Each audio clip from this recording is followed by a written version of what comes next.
The Russian lower house of parliament on Wednesday gave its definitive and overwhelming approval to constitutional changes that allow Vladimir Putin to run for president again in 2024, something the current constitution forbids.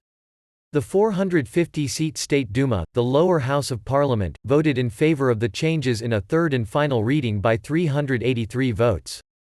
Nobody voted against, but 43 lawmakers abstained. 24 lawmakers were absent.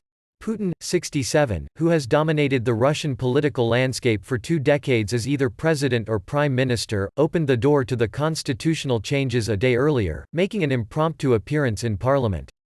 Putin in January unveiled a major shake-up of Russian politics and a constitutional overhaul, but is currently required by the constitution to step down in 2024 when his second sequential and fourth presidential term ends.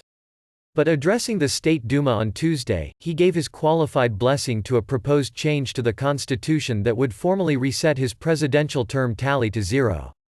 If, as Putin's critics suspect, the Constitutional Court gives its blessing to the amendment and it is backed in a nationwide vote in April, Putin could serve another 2 back-to-back 6-year terms. Were he to do that, and his health and electoral fortunes allowed, he could stay in office until 2036, at which point he would be 83. Kremlin critic and opposition politician Alexei Navalny has said he believes Putin will now try to become president for life.